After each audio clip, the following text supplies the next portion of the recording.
Bueno, las pruebas de laboratorio más utilizadas para la hemostasia secundaria son las siguientes. Importante primero recordar que son con tubo tapa azul, que vienen con citrato, que cuando hacíamos las pruebas de hemostasia era una centrifugación especial y necesitábamos plasma rico en plaquetas. Para la hemostasia secundaria necesitamos plasma pobre en plaquetas. Debemos centrifugar más. Centrifugar 10 minutos a 3000 revoluciones por minuto. Entonces la idea es que el plasma que tengamos sea sin plaquetas. También se podría centrifugar a 15 minutos a 4500 revoluciones por minuto. Listo. Recordar la vía intrínseca, la vía extrínseca de la que hablábamos, que estos en términos con la vía clásica, que es in vitro, que la realidad es que es una cascada pero en vivo, que fue la que ya vimos. Y entonces siempre vamos a tener que ver en el laboratorio, y nosotros como bacteriólogos, incluso los médicos, para interpretación de las pruebas, para entender las pruebas PT, PTT, TT, enredé con los TTs. Bueno, existe una prueba que es PTT corregido. Aquí, si llegan a necesitar, les dejo cómo es el procedimiento manual para hacer un PT y el procedimiento manual para hacer un PTT. Aquí vemos el nombre, espero no me haya enredado la vez pasada: tiempo parcial de tromboplastina, y PT es tiempo de protrombina. No sé si lo dije bien antes, pero esos son los nombres reales. Y el tiempo de trombina, que es el TT, si llegan a necesitarlos. Ahora, cuando hacemos un PT corregido o PTT corregido, esto es para comprobar si el paciente, esto se hace solamente en los pacientes que ya les hicimos PT o PTT y dieron anormales. De manera, en un rural, por ejemplo, que no tenemos manera de valorar los factores porque es muy costoso, esto lo hacen en laboratorios especiales de referencia, entonces se puede hacer estas pruebas. Es mezclar básicamente pool de muestras normales que tengamos de otros pacientes con plasma del paciente. Entonces usualmente tratamos de hacer mezclas. Toca tomarle harta muestra al paciente para poder al centrifugar obtener una buena cantidad, sobre todo cuando hagamos PTT cruzado. Se hace una mezcla de iguales cantidades. Aquí se recomienda 250 landas del pool de muestras normales y 250 landas de plasma del paciente. Entonces en este tubo lo mezclamos y lo que hacemos es procesar nuevamente un PT o PTT dependiendo de lo que estemos haciendo, PT corregido o PTT corregido, y lo valoramos. Lo ideal es que si el paciente realmente tenía deficiencias de factores, al mezclar con el paciente con el pool de muestras normales va a corregir y ya después va a dar normal. Si al incubar a 37 grados centígrados esta muestra por 1 hora y hacemos PT y PTT nuevamente a este tubo corregido y da otra vez a normal, es muy posible que el paciente tenga anticuerpos contra los factores, del cual vamos a ver más adelante, que serían los inhibidores. Cuando se hace el PTT cruzado es hacer una batería de tubos, son 5 tubos y en cada tubo se hace una mezcla diferente, una cantidad diferente de pool de plasmas normales y de plasma del paciente. Entonces por eso hay que tomar harta muestra del paciente, hartos tubos tapa azul. En el primer tubo son 500 landas únicamente del pool de muestras normales. En el segundo tubo 400 landas del pool normal y 100 landas del plasma del paciente. En el 3 sería básicamente el mismo tubo que manejamos para PT y PTT corregido. En el cuarto serían 100 landas, vamos disminuyendo el pool normal y el plasma del paciente, vamos aumentando, serían 400 landas, y el quinto tubo sería 500 landas de solamente el plasma del paciente. Entonces, ¿qué se hace ahí? Quedaría como una curva, daría aquí de normal hacia anormal, una escala, y eso es lo que valora el médico para que confirmar que el paciente tiene deficiencia de factores. Aquí no vamos a identificar exactamente qué factor hay, sino simplemente le confirmamos al médico que el paciente sí tiene evidentemente una deficiencia de factores. Ahora, es importante hablar de el INR. El INR es Radio Internacional Normalizado. Ese INR siempre se debe reportar junto al resultado de PT que pida el médico. Es a la par. Este INR usualmente se usa para control de pacientes que están tomando warfarina. Creo que también se usa para otra clase de medicamentos.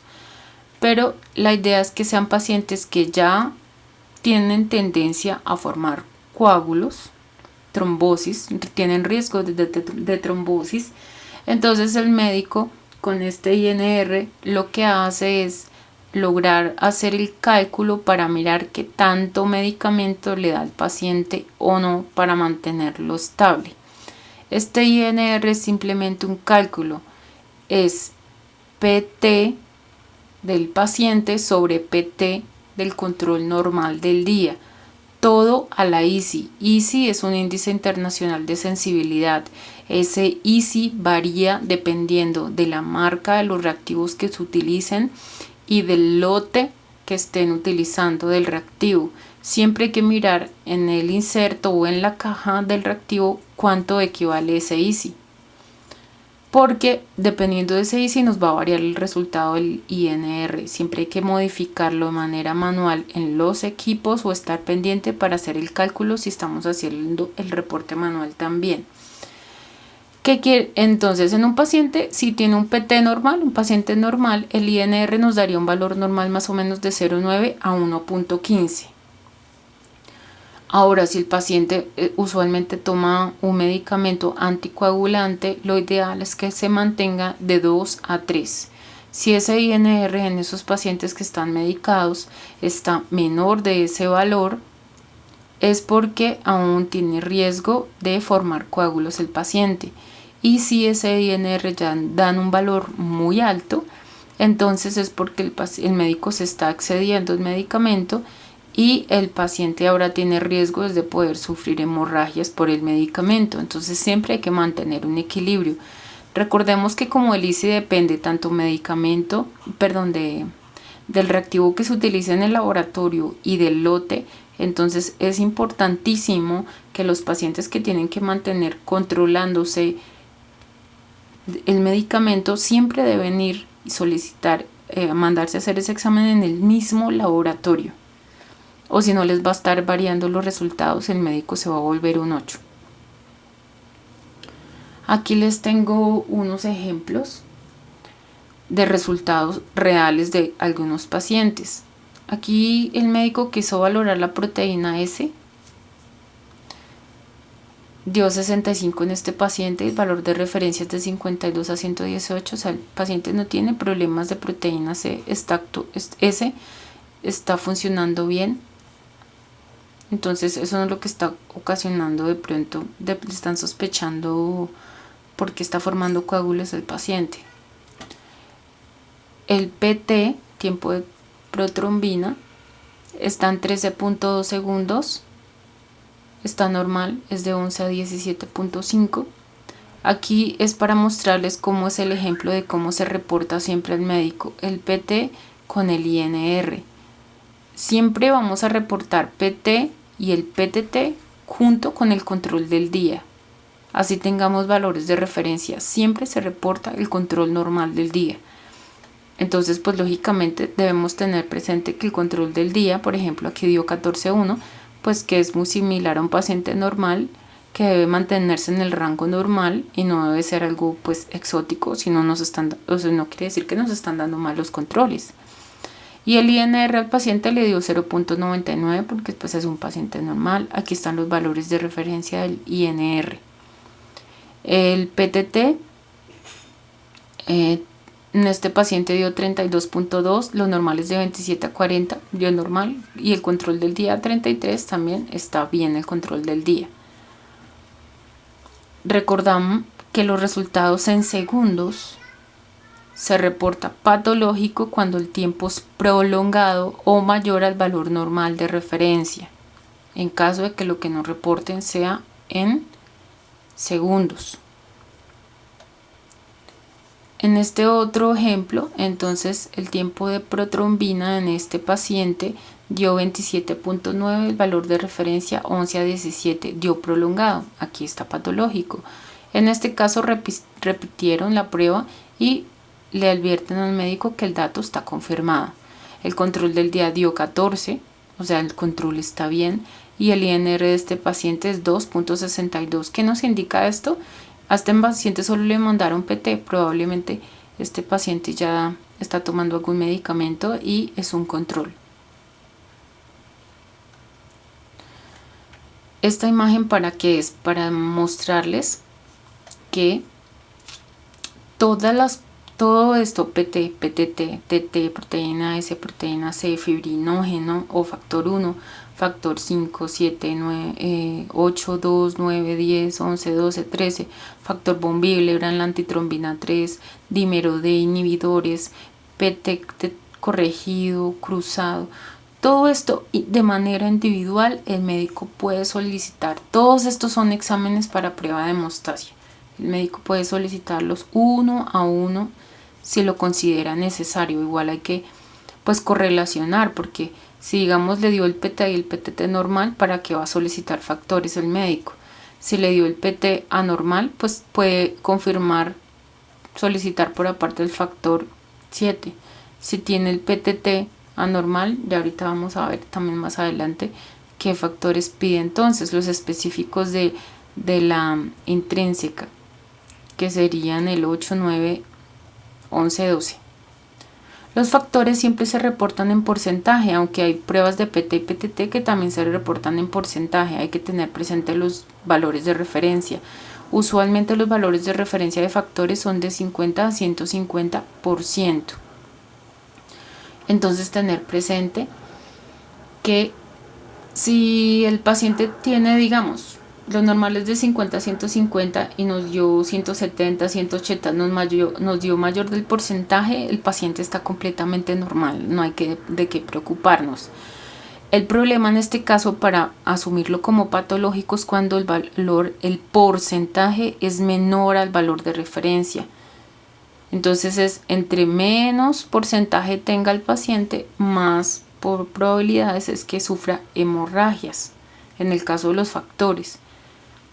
Entonces nosotros, si somos pacientes normales, podemos tener en 150 o más el porcentaje de cada factor, pero a medida que va siendo hereditaria, hay pacientes que pueden manejar porcentajes menores, pueden manejar porcentajes de 60, 80%, pero no, por eso nunca ha sido evidente la hemorragia.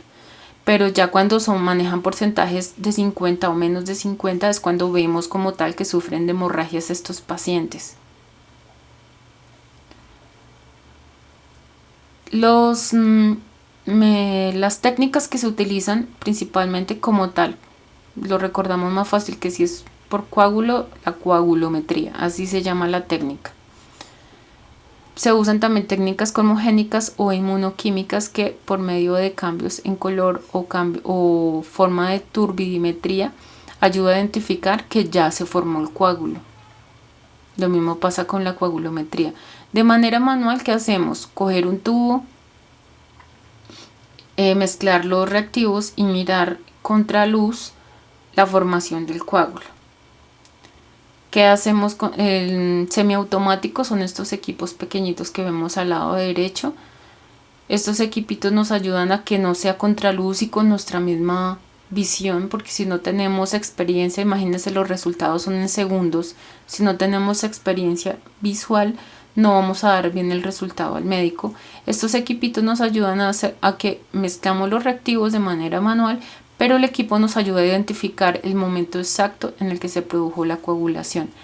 En el laboratorio tenemos un equipo de estos semiautomatizado que con la ayuda de unas esferas se mueven con unos imanes y cuando paran las esferas nos ayuda a identificar el tiempo exacto de la formación del coágulo. Estos equipos automatizados son los más utilizados en los hospitales.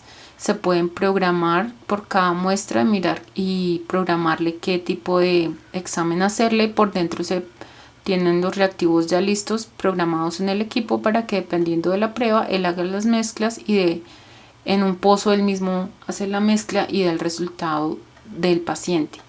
Y existen otras técnicas como el estago. Este equipo es mucho más sofisticado, mucho más maneja para factores, para todo esto, y también puede manejar factores realmente los pequeños también, pero es mucho más complejo porque hay que hacer curvas de calibración.